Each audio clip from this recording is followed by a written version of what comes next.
तो उसको कंटिन्यू करते हैं बेटा यहाँ पर। अब क्योंकि मैंने आपको वर्बली तो डेबिट और क्रेडिट नोट की समझा दी, तो जरा इसको भी देख लेते हैं।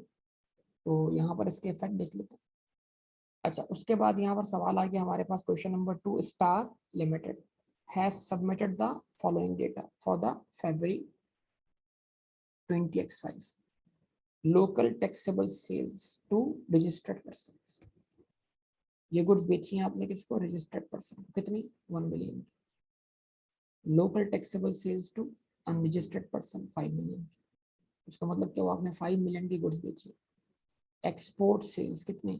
2.5 million. Zero rated supplies. Exam supplies कितनी है? 5 लाख। गुड्स परचेज किए आपने किससे? रजिस्टर्ड पर्सन से। कितने की? 6.5 मिलियन की। गुड्स परचेज किए आपने अनरजिस्टर्ड पर्सन से। कितने की? 5 लाख की। परचेज रिटर्न किए आपने रजिस्टर्ड सप्लायर्स। कितने की? 6,50,000। तो जाहिर सी बात है, आपने वापस किए तो आपने डेबिट नोट इशू किया होगा और क्रेडिट नोट रिसीव। ठीक है। Compute sales tax liability for the month, show proper work. तो कल की तरह हम इसका स्ट्रक्चर बना लेते हैं। आपके सामने तमाम चीजें हैं। एस लिमिटेड, ठीक है, सेल्स टैक्स,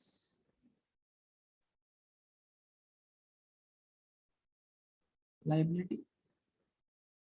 अब इसके सोल्यूशन में जो विदहोल्डिंग टैक्स वाला कॉन्सेप्ट है वो हम इग्नोर करेंगे, या आई कैप लेवल पर वो अप्लाई नहीं होगा। या सेल्स टैक्स लायबिलिटी, ठीक है, फॉर द मंथ अगर mention, for the month of February, तो हम फेब्रुअरी का रिटर्न कब फाइल कर रहे होंगे? ऑब्वियसली मार्च में।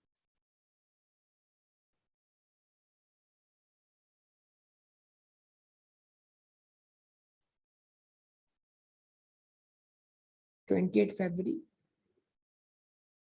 20x5।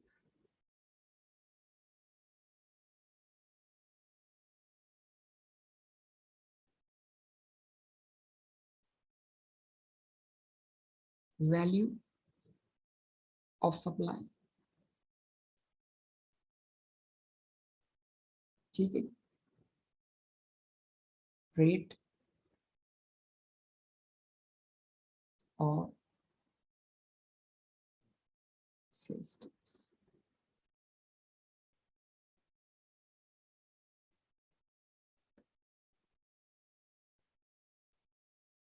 एक चीज और इसमें अगर बढ़ा दें, मैंने 2 कॉलम ऐसे लगा दिए, वो क्या है? ये भी वैल्यूज किस में? रुपीज में। और ये भी किस में? रुपीज। ठीक है। यहाँ पर मैंने क्या लिख दिया? Output tax.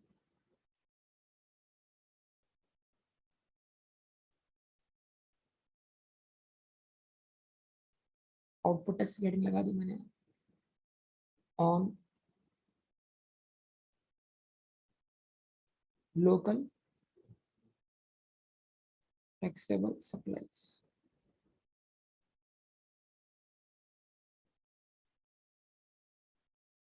To registered persons.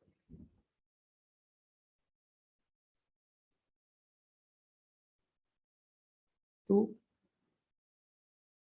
Unregistered persons.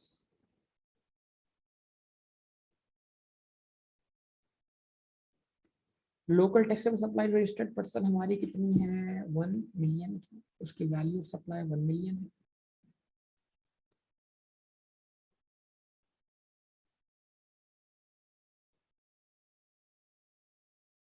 उस पर सेल टैक्स रेट कितना है? 17%। और सेल्स टैक्स का अमाउंट बनेगा कितना? 1,70,000। ऐसे ही उसके बाद taxable supplies to unregistered person कितना है? 5 मिलियन। उस पर भी नॉर्मल सेल टैक्स रेट कितना है? 17%, लेकिन 3% फर्दर टैक्स लगा देंगे। ठीक है, 17% निकालें 5 मिलियन का।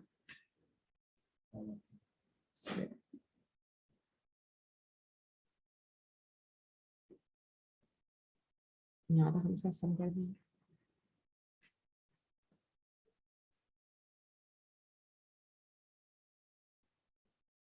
सम कितना हो जाएगा इसका? 6 मिलियन और 8.5 लाख और 1,70,000 10 लाख नीचे। उसके बाद आप लिखेंगे आप on 0 rated supplies. Rate supplies कितनी है बेटा आपकी? एक्सपोर्ट सेल्स 2.5 मिलियन की।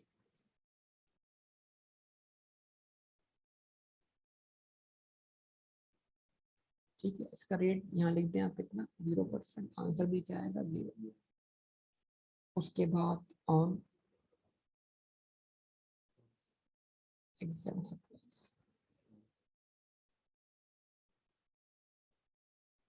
और एग्जाम सप्लाईज पर आप कितना वैल्यू लेंगे? 5 lakh is the value of supply.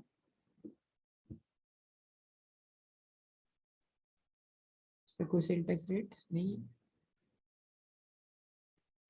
इधर आपकी वैल्यू ऑफ सप्लाई का टोटल आ जाएगा ताकि आपको पोर्शन करने में क्या हो गया? आसानी हो जाए। और इधर आपके पास क्या आ जाएगा? आउटपुट टैक्स का टोटल आ जाएगा। इसको आप क्लोज कर देंगे, उसको आप क्लोज नहीं करेंगे क्योंकि उसके अंदर से आपने इनपुट टैक्स करना है, एडजस्ट करना है। अच्छा, ये हो जाएगा आपके पास कितना? 9 मिलियन। और ये कितना हो जाएगा आपके पास? 1,20,000।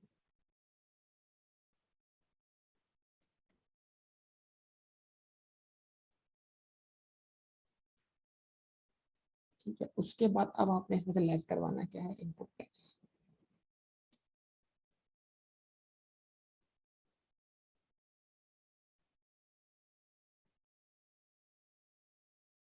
वो लेस करते वक्त आपने लिखना सबसे पहले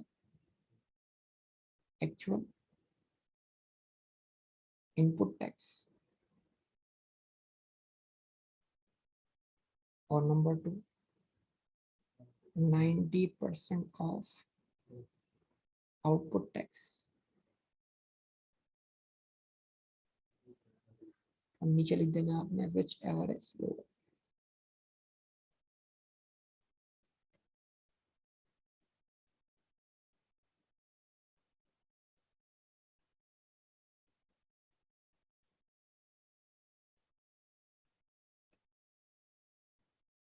वो इसमें से आपने एडजस्ट कर लेना। वो एडजस्ट करने के बाद जो डिफरेंस आएगा, बैलेंस आएगा, उसमें आपने ऐड करना है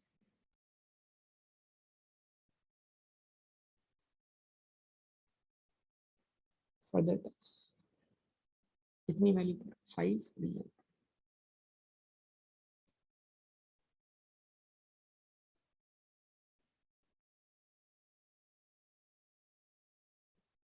ठीक है, और उसका रेट कितना देंगे आप? 3%। 5 मिलियन का 3%।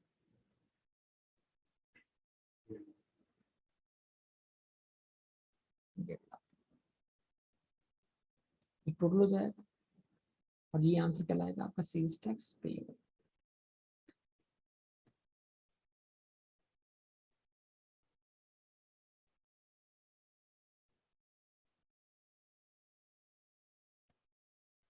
Sales tax payable. उसके बाद sales tax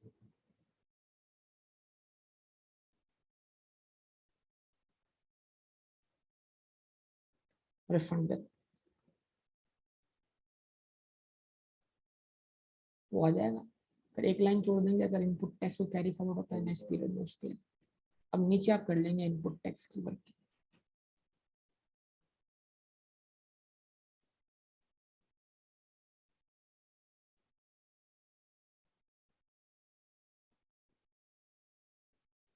input tax on purchases from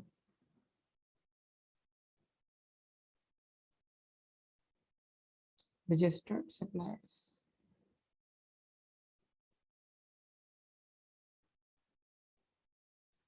तो आपने कितनी मालियत के गुड्स परचेज की रजिस्टर्ड सप्लायर से? 6.5 मिलियन। वो आप वैल्यू ऑफ सप्लाई वाले कॉलम में लिख दें 6.5 मिलियन।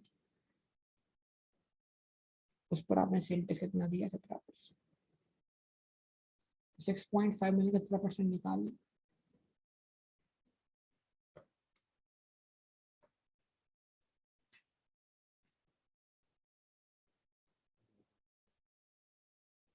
ग्यारह lakh.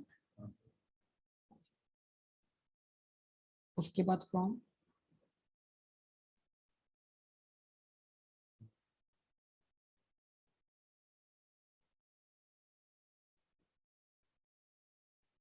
Unregistered suppliers, unregistered suppliers से आपने गुड्स परचेज की हो कितनी है, 5 लाख की।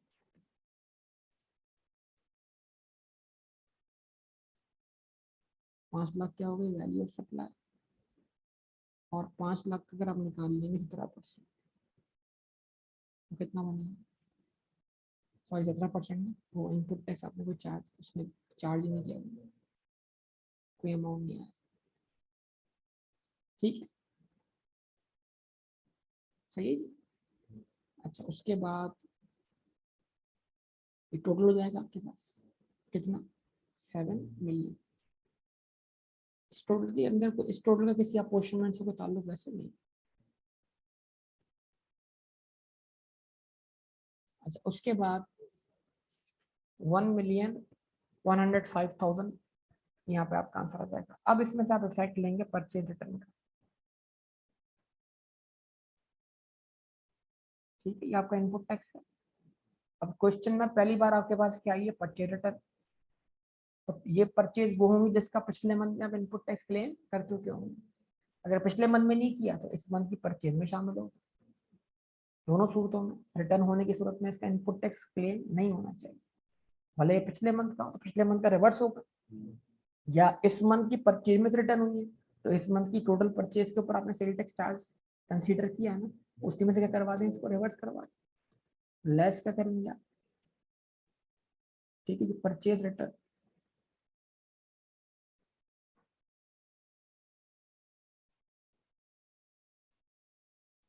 परचेज रिटर्न की वैल्यू क्या है, 6.5 लाख।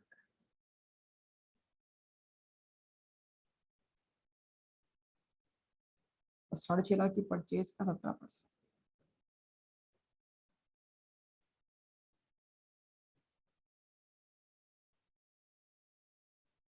1,10,500। अब चूंकि परचेजेस आपकी पूरी की पूरी कॉमन है तो लिहाजा परचेज रिटर्न भी कॉमन ही एज्यूम की जाएगी, तो लिहाजा जो नेट होने के बाद बैलेंस आएगा उसकी क्या होगी बेटा, क्वेश्चन में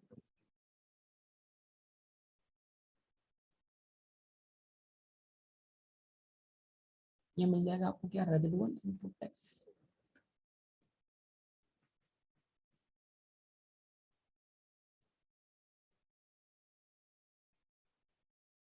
कितना,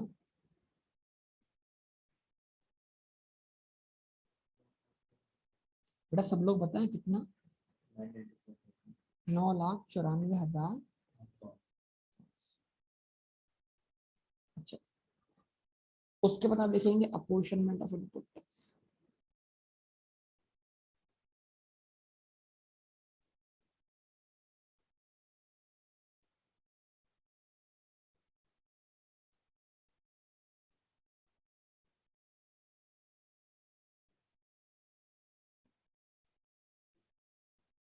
और अपोर्शनमेंट को आपको क्योंकि आप टोटल ऊपर ही कर चुके हैं तो आपको कोई लंबी चौड़ी वर्किंग करने की जरूरत नहीं। तो यहाँ लिखें आप क्या, लोकल टैक्सेबल सप्लाईज,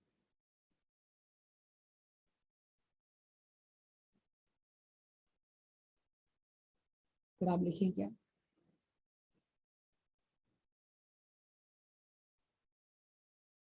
एक्सपोर्ट्स यानी कि जीरो रेटेड सप्लाईज।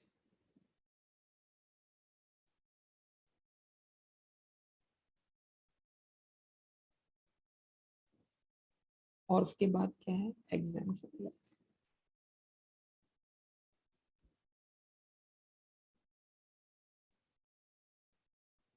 ठीक है, यही ब्रैकेट लगाया आपने और आपकी लोकल टैक्स सप्लाईज का सम था 6 मिलियन। ठीक है, 6 मिलियन को आपने डिवाइड करवाया 9 मिलियन से और मल्टीप्लाई करवा दिया किससे 994,500।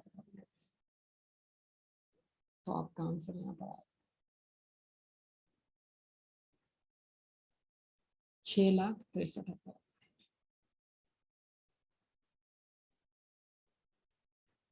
अच्छा, उसके बाद जो एक्सपोर्ट थी उसका वैल्यू है 2.5 मिलियन। भाई अगर आपको याद नहीं आ रहा तो ऊपर जरा देख लीजिएगा। डिवाइड किससे किया आपने इसको 9 मिलियन से, मल्टीप्लाई किससे करवा दिया 994,500। क्या आंसर आया?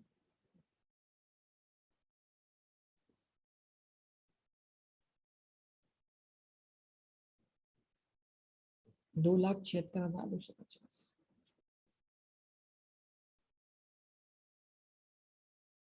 उसके बाद जो आपकी एग्जाम सप्लाईज है, वो एग्जाम सप्लाईज का जो वैल्यू है वो कितना है 5 लाख है। याद करें, टोटल सम 9 लाख है ना भाई। 5 लाख को आपने डिवाइड करवाया कितने से 9 मिलियन से और मल्टीप्लाई करवा दिया, ठीक है, कितने से 994,500। बताएं क्या आंसर आता है? 55,250। ओके जी, 55,250। तो अब इन तीनों का सम करेंगे तो ये तीनों का सम जो है वो 9,94,500 के बराबर है।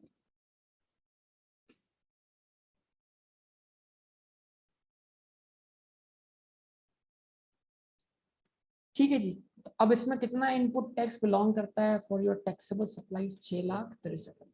उसको आप बोलेंगे एक्चुअल इनपुट टैक्स। आप बोलेंगे रुपीज 6,63,000। और यहाँ लिखेंगे आप 90% ऑफ आउटपुट टैक्स 1,20,000 का 90%, 9,18,000। अब की बार एक्चुअल इनपुट टैक्स से क्या आ गया, लोअर आ गया। तो आप पूरा 6,63,000 क्या कर लेंगे, क्लेम कर लेंगे। तो 10,20,000 में से जब आपने 6,63,000 का इनपुट टैक्स का कर लिया, क्लेम कर लिया, तो डिफरेंस अब आपके पास क्या आता है? 3,57,000। 3,57,000 में आपने 3% फर्दर टैक्स ऐड किया, तो आंसर क्या है आपके पास? 5 लाख। 5,07,000 आपके पास क्या है, सेल्स टैक्स पेएबल।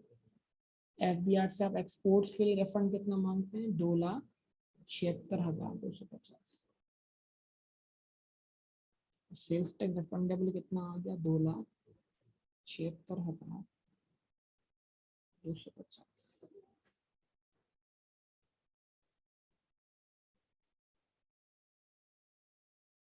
ठीक है जी, ये आपके सामने क्या आ गया आंसर?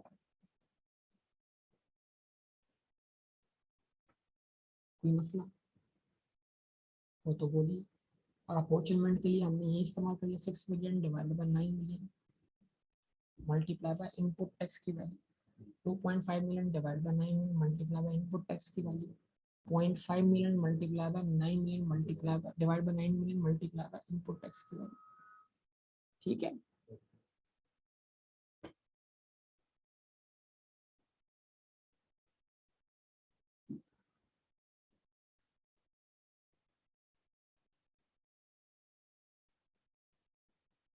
ठीक है जी, ये आपके सामने आ गया। कोई मसला? अच्छा, आगे बढ़ते हैं।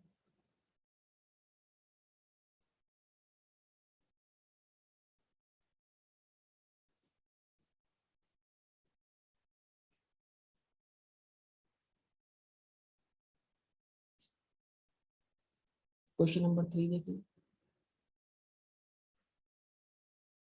ठीक है, क्वेश्चन नंबर 3 देखिए, थोड़ा सा उसमें वैरायटी आएगी आपके सामने।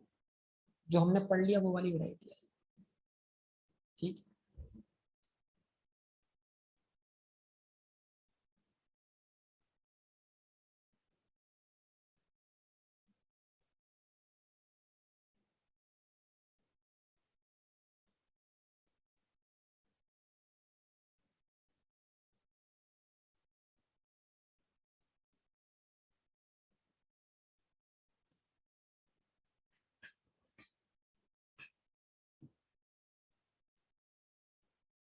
अच्छा जी, अब सवाल आपके सामने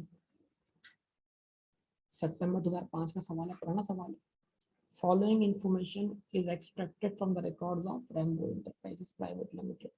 The information pertains to the month of July 2018. Local taxable supplies to registered person 5 million. Local taxable supplies to unregistered person 1.5 million. दोनों subject to sales tax. Export supplies 0.3 million. Purchase from registered suppliers 4 million. Purchase from unregistered supplier 1 million. Sale of exempt goods 1 million. थोड़ा इसको ऊपर जाके connect कर लिए, exam supplies आपके बता देंगे।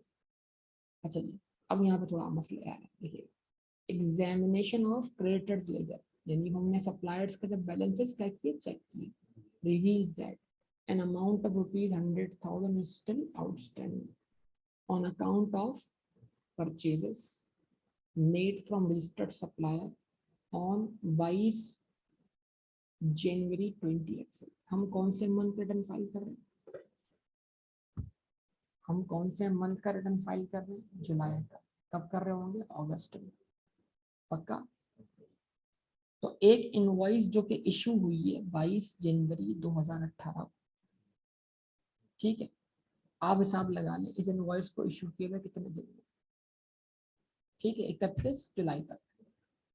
अच्छा, जनवरी के दिन शुरू करें तो आप जनवरी 21 से लेकर जनवरी 31 तक 11 दिन होते हैं। 21वां दिन हटा दें, 22 से काउंट करें 10 दिन, 10 दिन किसके हो गए, जनवरी, प्लस फरवरी के 28 दिन, कितने हो गए, 38 दिन, प्लस मार्च के 31 दिन, कितने हो गए, 38 और 31, 69 डेज हो गए। अच्छा, उसके बाद अप्रैल के 30 दिन, मई के 31 दिन, जून के 30 दिन, 100, जुलाई के 31, 100। इसका मतलब ये होगा इस इनवॉइस के 180 दिन की गिनती जो है वो जुलाई के मंथ में क्या हो रही है, पूरी हो रही है। इसका मतलब क्या हुआ, जुलाई का रिटर्न फाइल करते वक्त इस 1 लाख रुपए का इनपुट टैक्स जो हमने माजी में क्लेम किया होगा, क्या कर देंगे हम, उसको रिवर्स कर देंगे। क्यों, क्योंकि वो इनवॉइस जिसका हम इनपुट टैक्स क्लेम कर चुके हैं, अगर वो सेटल ना हुई और उसकी वैल्यू 50,000 से एक्सीड करती हो, 50,000 भी देखना है, लाख रुपए की इनवॉइस 50,000 से एक्सीड करती हो, और ऐसी इनवॉइस अगर 180 दिन में सेटल ना हुई तो उसका इनपुट टैक्स क्रेडिट क्या होगा, रिवर्स होगा। तो हम रिवर्स होते हुए दिखाएंगे इस क्वेश्चन। तो मतलब ये समझ लें, परचेज रिटर्न के बजाय क्या आ गया, invoice outstanding for more than 180 days, पक्का। अच्छा, उसके बाद ये पॉइंट दिया हुआ है, goods purchase from registered suppliers are exclusively used for making taxable supplies, यानी जो आपने गुड्स परचेज किए ना अनरजिस्टर्ड सप्लायर्स, ये आपने सिर्फ और सिर्फ टैक्सेबल सप्लाईज के लिए क्या किया, इस्तेमाल, समझे बात है। अब इसकी एक एडजस्टमेंट होती है जो इनपुट टैक्स को अपोर्शनमेंट करने में क्या होती है, इस्तेमाल होती है। लेकिन आई कैप के जितने भी सजेस्ट आंसर है उसमें इस बात को जो लिखी भी आ रही है कि ये गुड्स जो आपने अनरजिस्टर्ड पर्सन से खरीदी है ये सिर्फ और सिर्फ इस्तेमाल हुई है टैक्सेबल सप्लाई जनरेट करने के लिए, तो इस चीज को क्या किया गया उसमें, इग्नोर। तो हम भी क्या करेंगे, इस लाइन को इग्नोर ही करेंगे, ठीक है।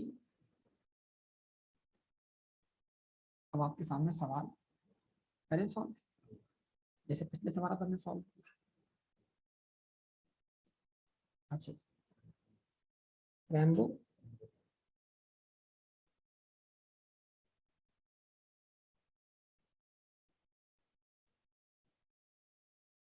इंटरप्राइजेस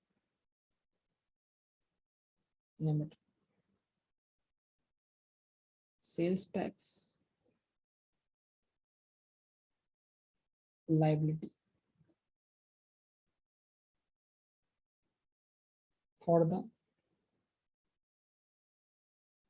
month ended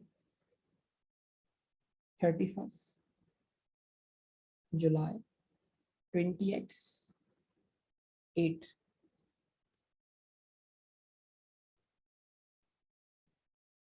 ठीक है, क्या लिख दिया आपने फिर?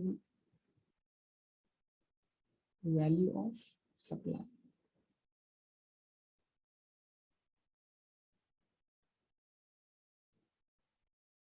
रेट और sales tax.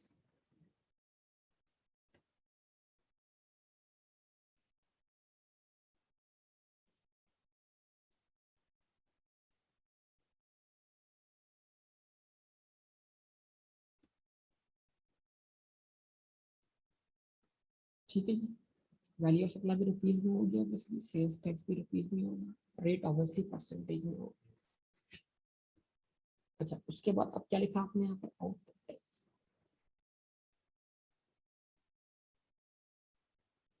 Output tax on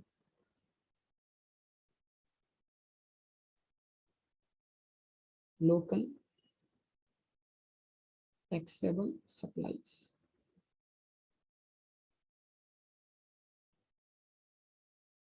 to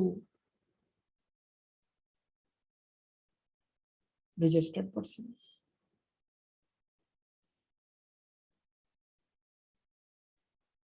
or to unregistered persons।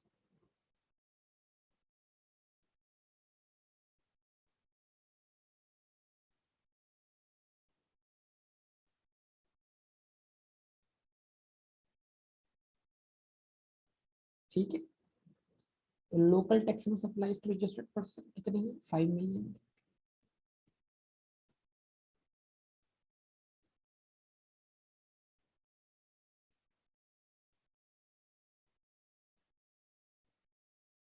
Five million का 17% वही 8,50,000 आ जाएगा। तो पिछले क्वेश्चन में हमने ये अनरजिस्टर्ड पर्सन के लिए निकाला था, अगर आपको याद। अच्छा, उसके बाद local taxable supplies to unregistered person कितनी है बेटा? 1.5 मिलियन। 1.5 मिलियन का आपने निकाल लेना है।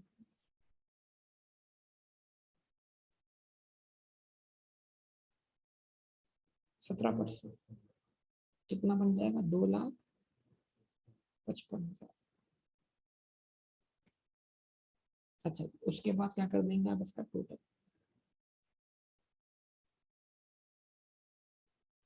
क्या टोटल आएगा आपके पास?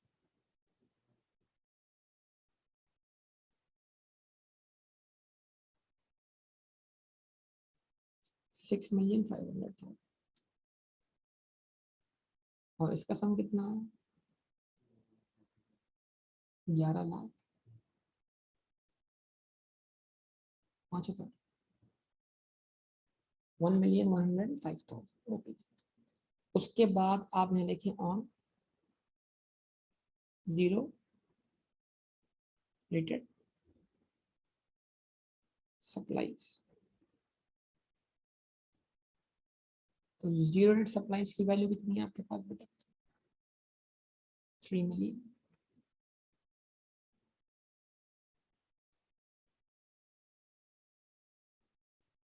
इसका टैक्स रेट कितना लिखा आपने? 0%। 3 मिलियन का 0% क्या बन जाएगा? 0 बन जाएगा।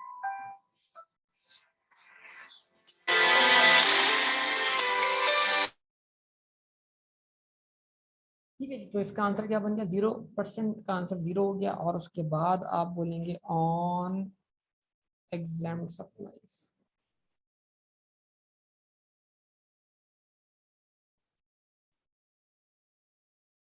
एग्जाम सप्लाईज का वैल्यू हमारे पास क्या आ रहा है? 3, सॉरी कितना आ रहा है? 1 मिलियन।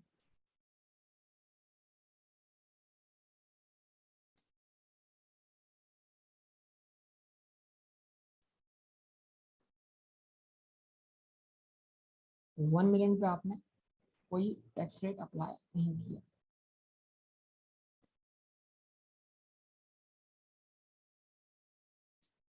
ठीक है, यहाँ कर दिया आपने इसका टोटल।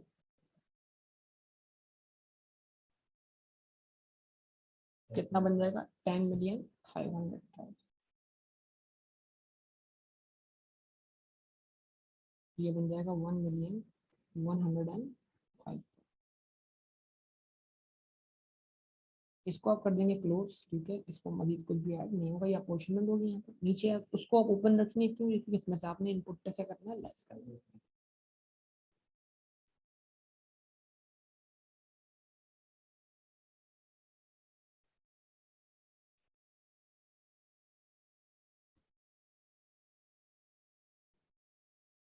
वही नंबर वन जुमला, एक्चुअल इनपुट टैक्स, जो कि ऑब्वियसली अपोर्शनमेंट करने के बाद ही आए। Number two, 90% of output tax, वो अभी आपको मिल जाएगा 1,105,000 का 90%, टोटल 9.5 मिलियन, टोटल 6 और 3 तो वैसे 10 हो गया, 1 कितना हो गया, 10 हो गया, 10.5 मिलियन।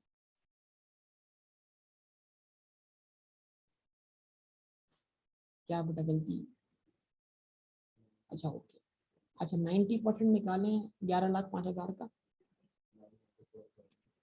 रुपीज 994,000, इतना बड़ा 994 ब्रेक लगा के फिर तुम अचानक से ला रहे हो 500, एक्सीडेंट हो जाएगा बेटा इस तरीके से, ऐसे ही बंदा क्या करता है,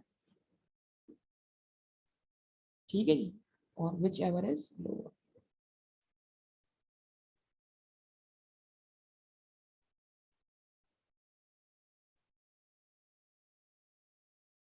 विच एवर इज लोअर, ठीक है।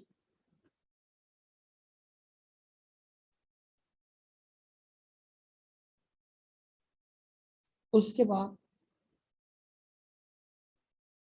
सेल्स टैक्स जो आपका निकलेगा यहाँ नेट होने के बाद, उसमें आप क्या करेंगे, ऐड कर देंगे क्या,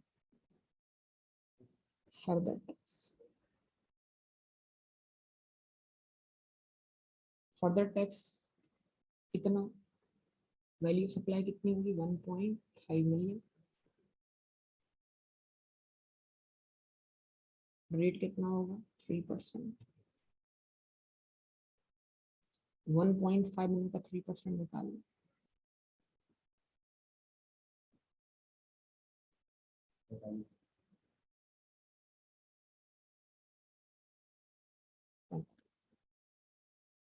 अब आपका नीचे फाइनल आंसर आ जाएगा सेल्स टैक्स पे।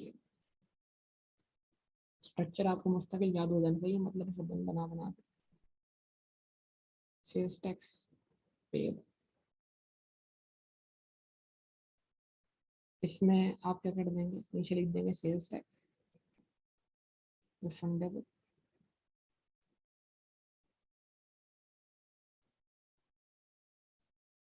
और अगर कोई इनपुट टैक्स कैरी फॉरवर्ड हो रहा है तो उसको भी लिख देंगे, एक लाइन छोड़ के लिखिएगा हमेशा, गुंजाइश रखिए करके, बाद में कोई भी अगर ऐड करनी पड़े आपको।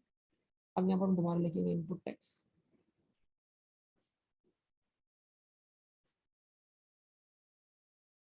ठीक है,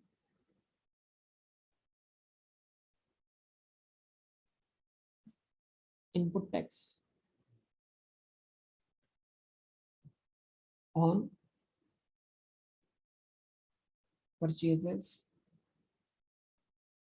फ्रॉम, तो आप दें बेटा रजिस्टर्ड सप्लायर्स,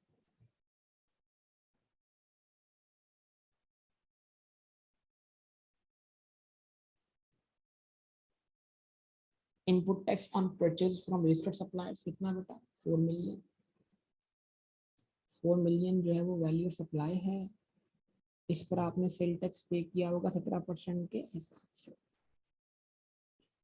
4 मिलियन का 17% निकाल,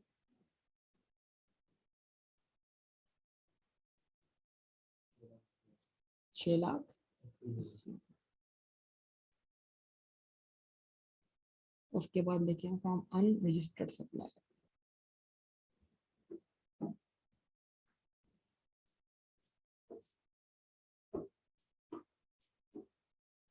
कितनी वैल्यू है, कितनी वैल्यू है, कितनी वैल्यू है, कितनी वैल्यू है, 1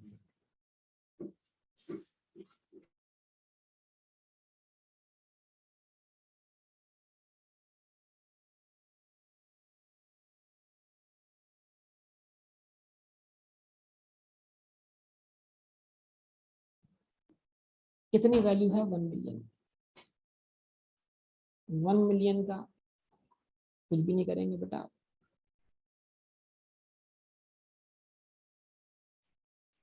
ठीक है।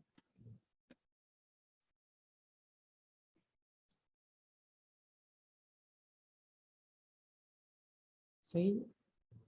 अच्छा, यहाँ टोटल करने से कितना जाएगा आपके पास, 6,800,000, 680,000।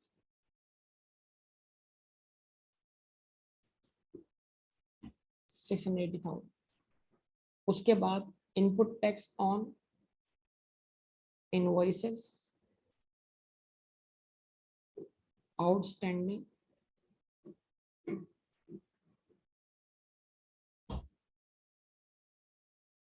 For more than 180 days। ठीक है, जो इनवॉइस है आउटस्टैंडिंग है 180 दिन से था, उसकी वैल्यू कितनी है भाई, 1 लाख। उस पर कितना सेल टैक्स आपने कैलकुलेट किया होगा, 17%। कितना बनेगा वो, 17,000। ऑब्वियसली वो इनवॉइस भी आपकी कॉमन इनपुट टैक्स वाली होगी, वो इनपुट टैक्स की भी क्या हुई होगी, अपोर्शनमेंट हुई होगी। तो अगर आपने माजी में कितने अमाउंट से अपोर्शनमेंट की थी वो मौजूद है आपके पास, तो आप वही ले लें, इसको रखने की जरूरत नहीं है। लेकिन अगर आपके पास माजी की गई अपोर्शनमेंट का डेटा मौजूद नहीं है, तो फिर आप इसको इससे नेट करवा कर फिर अपोर्शन करें। यानी अगर माजी की अपोर्शनमेंट मौजूद हो तो आज की अपोर्शनमेंट से जो इनपुट टैक्स बनेगा उसमें से उसको लेस करवाएंगे। और अगर माजी का अपोर्शनमेंट मौजूद नहीं है तो फिर आज का जो इनपुट टैक्स टोटल है विदाउट अपोर्शन, उसमें से इसको लेस करवा देंगे, फिर अपोर्शनमेंट करेंगे। अब ये इनपुट टैक्स कितना आ गया बताओ, 6,63,000। एक जैसे आंसर तुम्हारा, क्या बोलेंगे इसका, रेजिडुअल इनपुट टैक्स, जिसकी क्या होनी चाहिए, अपोर्शन। अब नीचे लगा दिया आपने हेडिंग, अपोर्शनमेंट ऑफ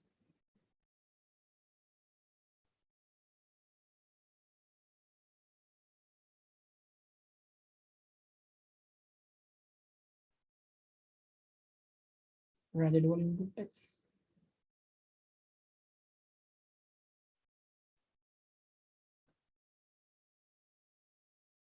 ठीक है,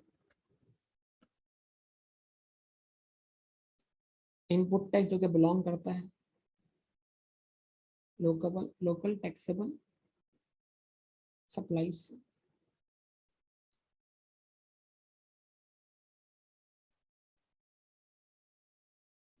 जो कि बिलोंग करता है जीरो रेटेड सप्लाईज, जो कि बिलोंग करता है एग्जाम सप्लाईज।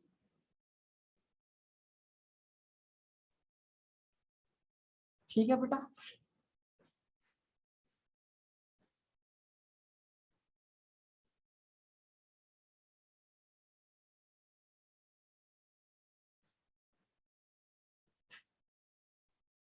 तो लोकल टैक्सेबल सप्लाईज टोटल अभी कितनी है, 6.5 मिलियन। 6.5 मिलियन को आप डिवाइड करवा दें किससे, 10.5 मिलियन से, और मल्टीप्लाई करवा दें आप 663,000 से। चलो बताइए कितना आंसर आता है,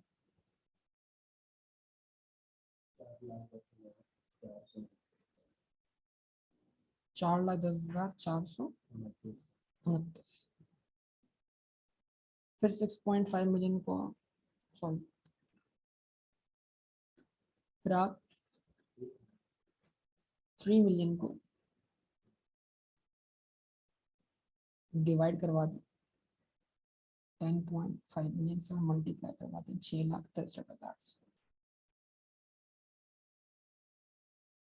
ठीक है, 1,89,429। ऊपर भी 429, नीचे भी 429। चलो इधर आखिरी राउंडिंग होनी पड़ेगी, यहाँ पर भी 2 आना चाहिए, 3 नहीं लीजिएगा उसको। 1,000,000 divided by 10.5 million multiply bye 6,63,000, क्या आंसर आया? 143 आ रहा है, तो ये 143 बनेगा, उनमें से कोई एक क्या बनेगा? 8 बनेगा, इसको 8 बना दें। फायदे वाली बात तो है कि उसको 42 बना दें, 1 रुपया आप अपना डेट करवा, मतलब इन्हीं के वो वैसे ही नहीं मिलना आपको, लेकिन खैर उसूली तौर पर ये 43 बनेगा। खैर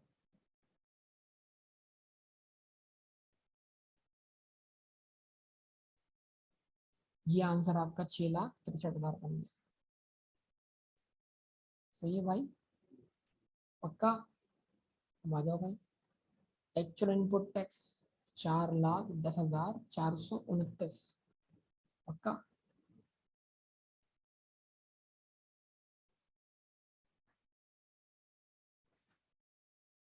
which ever is lower, 4,10,429, difference निकाल लीजिए। 11,05,000 माइनस 4,10,429।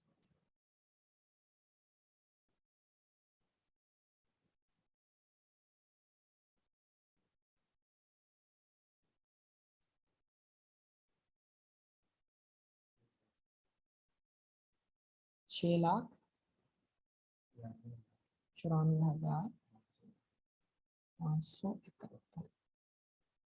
ठीक है, उसमें सेल्स टैक्स जो फर्दर टैक्स है वो ऐड करवा दो,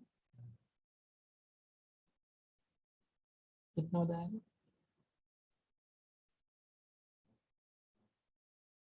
7,39,571। सही है बेटा, यही आंसर है। 7,39,571, इसमें 45,000 ऐड करवाने के बाद। अच्छा जी, उसके बाद सेल्स टैक्स रिफंडेबल कितना है अपोर्शनमेंट होने के बाद?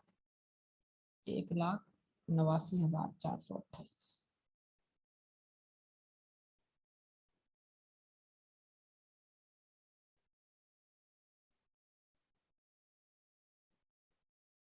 ये हो जाएगा सेल्स टैक्स रिफंडेबल।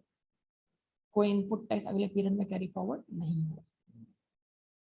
ये क्वेश्चन भी आपका क्या हो गया, सॉल्व। ठीक है बेटा, तो फिर कल की क्लास में कुछ बातें और ऐड करके इसकी मजीद हम प्रैक्टिस को एनहांस करेंगे। काफी।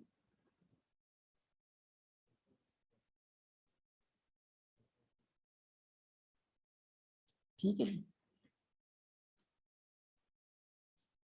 कल टेस्ट होना चाहिए, आप बता दें सब लोग भाई, आप लोग अगर कल मॉक देने के लिए तैयार है, इनकम टैक्स की तैयारी आपकी अच्छी है, तो आप सब आके मॉक देना, मेरा मॉक रेडी पड़ा हुआ है।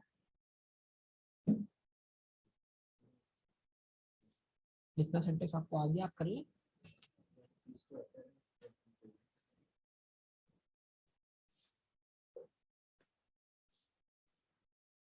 आप लोग बता दें मुझे सब लोग।